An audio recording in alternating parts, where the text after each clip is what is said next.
آج کی اہم خبروں کا ایک خلاصہ سب سے پہلے آپ کے سامنے ہم یہاں پہ پیش کریں گے۔ پچھلے 24 گھنٹوں کی خبروں کا خلاصہ ہم ہر روز اس ٹائم پر آپ کے سامنے پیش کیا کرتے ہیں، تو اس دوران میں 2 بھرپور حملے ایران کی طرف سے امریکہ اور اسرائیل کے اوپر کیے گئے۔ اس کا نام وعدہ صادق 4 ہے اور مختلف لہروں کی صورت میں، مختلف ویوز کی صورت میں ایران یہ حملے کرتا ہے۔ تو حملہ نمبر 91 اور 92 کی ڈیٹیلز میں ابھی آپ کے ساتھ شیئر کرنے جا رہا ہوں۔ 91 نمبر حملہ جو کہ ایک بہت ہی بھرپور قسم کی ریٹیلیشن تھی ایران کی طرف سے امریکن اور اسرائیلی ٹارگٹس پر، اس کا جو کوڈ تھا وہ تھا یا صادقن لا یخلف، اے وہ سچی ذات کہ جو اپنے وعدے کی خلاف ورزی نہیں کرتی ہے۔ پروردگار صادق الوعد ہے، یہ اپنی جو میزائل ٹیکنالوجی ہے، اپنا ڈیفنس ہے، اس کے ساتھ ساتھ یہ جو اسپریچول ایک پہلو ہے اس کا بڑا خیال رکھتے ہیں، اس لیے ان کے حملوں کے ناموں کے اندر آپ بہت سی چیزوں کو مشاہدہ کر سکتے ہیں۔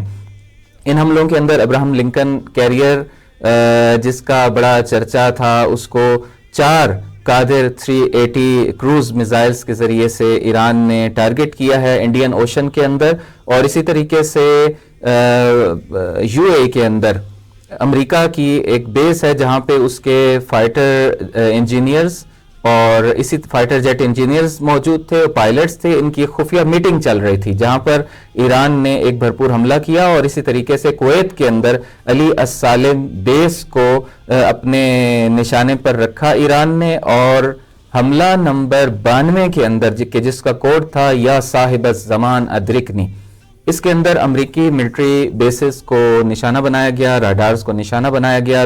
تل ابیب کے اندر 50 سے زیادہ مقامات کو ٹارگٹ کیا ہے ایران نے۔ خرم شہر 4 میزائل استعمال کیا اس حملے کے اندر، اور اس حملے کے اندر جو امریکن پائلٹس تھے اور ایل سی یوز تھے ان کو الشویخ پورٹ کے اوپر انہوں نے بیلسٹک میزائلوں سے نشانہ بنایا۔ اسی طریقے سے ایک بہت ہی جدید راڈار سسٹم ہے جو کہ 3 ڈائمینشنل راڈار ہے بحرین کے اندر، AR-327، اس کو نشانہ بنایا ہے ایران نے۔ اسرائیل کے اندر رامات ڈیوس بیس کو نشانہ بنایا ہے جو کہ F-16 فائٹرز کے حوالے سے جانی جاتی ہے یہ بیس، اور 50 مختلف مقامات ہیں تل ابیب کے اندر جن کو ایران نے اس 92 نمبر حملے کے اندر نشانہ بنایا ہے۔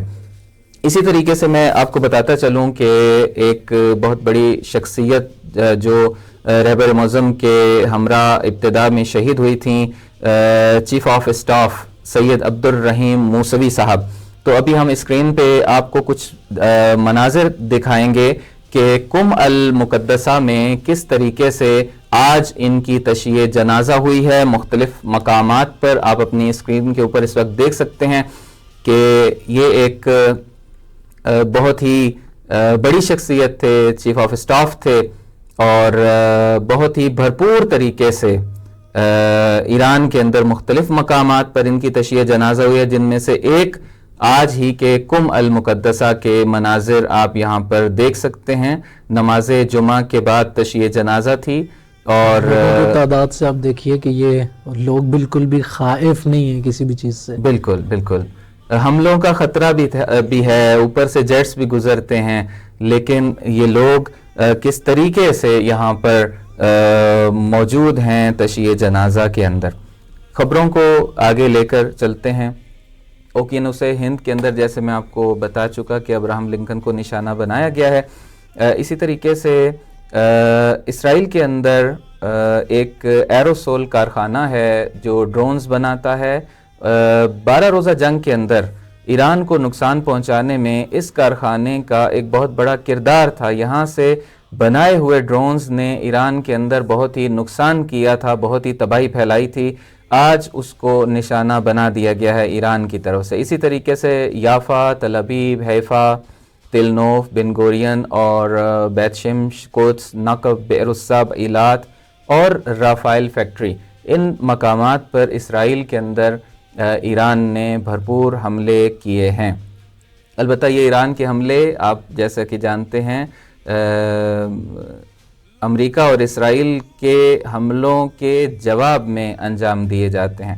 اس کے بعد کچھ اور خبریں ہیں۔ کویت کے اندر الحمدی آئل ریفائنری پر حملہ کیا گیا۔ کویت کی اہم ترین یہ ریفائنری ہے، 90% تیل کے ذریعے سے جو انکم ہے وہ اسی ریفائنری کے ذریعے سے کویت کو حاصل ہوتی ہے۔ علی السالم بیس کو بھی ہٹ کیا گیا، احمد الجابر بیس کو بھی ہٹ کیا گیا۔ امارات کے اندر اگر ہم جائیں اور دیکھیں تو ابوظہبی میں حبشان گیس ذخائر پر حملہ کیا گیا ایران کی طرف سے، اور اسی طریقے سے کچھ اور انڈسٹریل ایریاز ہیں کہ جہاں پر امریکن جو مفادات تھے ان کو ٹارگٹ کیا گیا، امریکی پائلٹس، انجینئرز، ان کے خفیہ ٹھکانوں پر پہلے بھی ہم نے یہ اشارہ کر دیا۔